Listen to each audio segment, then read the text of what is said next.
दोस्तों, स्वागत है द एम के वाइब्स में।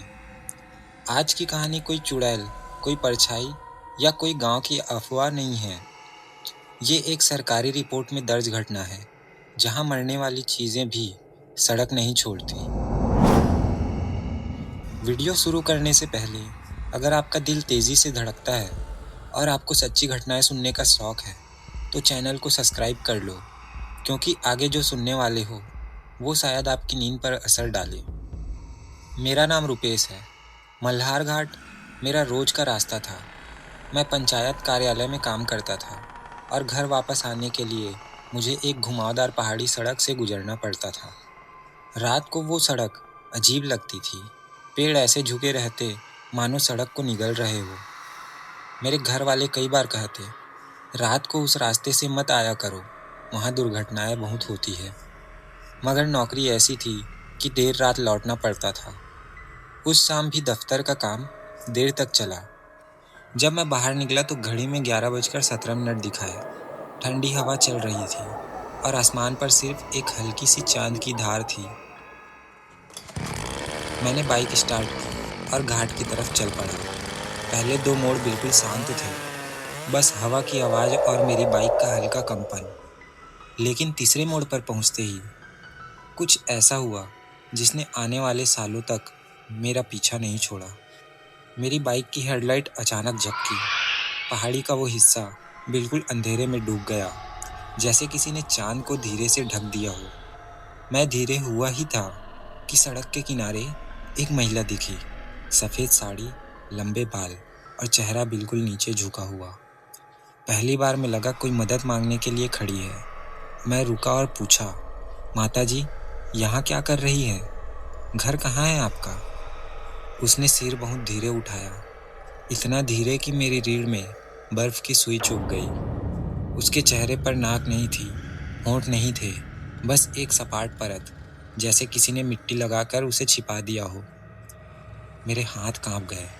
मैं बाइक घुमाने ही वाला था कि उसने एकदम से उंगली उठाई और अंधेरे घाट की तरफ इशारा किया।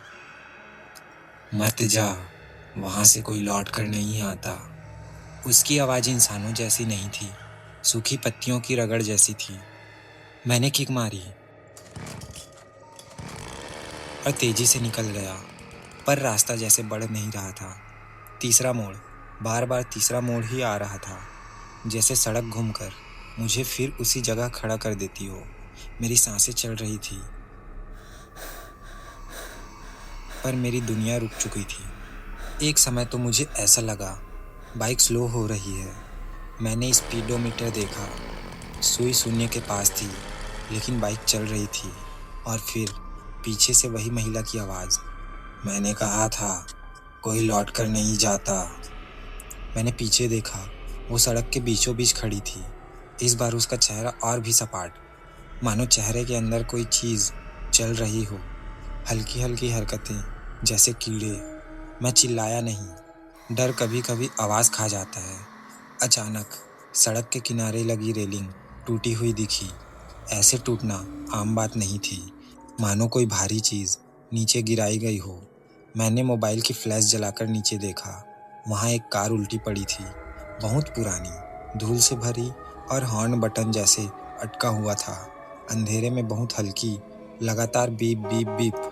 लेकिन दिल का डर उस कार से भी बड़ा था। कार के कांच पर धुंध जमी थी और उस धुंध पर किसी ने उंगली से लिखा था, तीसरा मोड़ मत लेना। कुछ लोग कहते हैं कि कई साल पहले एक परिवार की कार इसी मोड़ से गिरी थी। एक महिला बचाने की कोशिश में सड़क पर दौड़ी थी, पर कोई उसे देख नहीं पाया, वो वहीं मर गई। स्थानीय लोग कहते हैं वो आज भी यहीं खड़ी होती है, किसी को रोकने के लिए, किसी को चेतावनी देने के लिए। पर मेरी नज़र में वो बचाती नहीं है, वो रास्ता दोहराती है। तीसरा मोड़, बार बार, जैसे वो चाहती है कि कोई उसके साथ फंस जाए। उस रात मैं कैसे घर पहुंचा याद नहीं, सिर्फ इतना याद है कि मेरी घड़ी 11:17 पर अटकी हुई थी, वही समय जब सब शुरू हुआ था। आज भी मल्हार घाट का तीसरा मोड़ रात में मेरी खिड़कियों पर दस्तक देता है। कभी फुसफुसाहट, कभी सफ़ेद साड़ी का किनारा, कभी वह बीप बीप बीप जो उस कार में से आ रही थी। और मैं समझ गया हूँ, कुछ रास्ते छोड़ देने चाहिए, कुछ आत्माएं जाने नहीं देती। दोस्तों, अगर इस कहानी ने आपके कमरे की हवा भारी कर दी हो, तो ये सिर्फ किसी कहानी का हिस्सा नहीं, मल्हार घाट में दर्ज दर्जनों घटनाओं का अंश है। अगर वीडियो पसंद आई हो तो लाइक करें, सब्सक्राइब करें और अपनी राय कमेंट में लिखें, क्योंकि सच्ची घटनाओं का अंधेरा किसी एक की नहीं, कई लोगों की कहानी बन जाती है।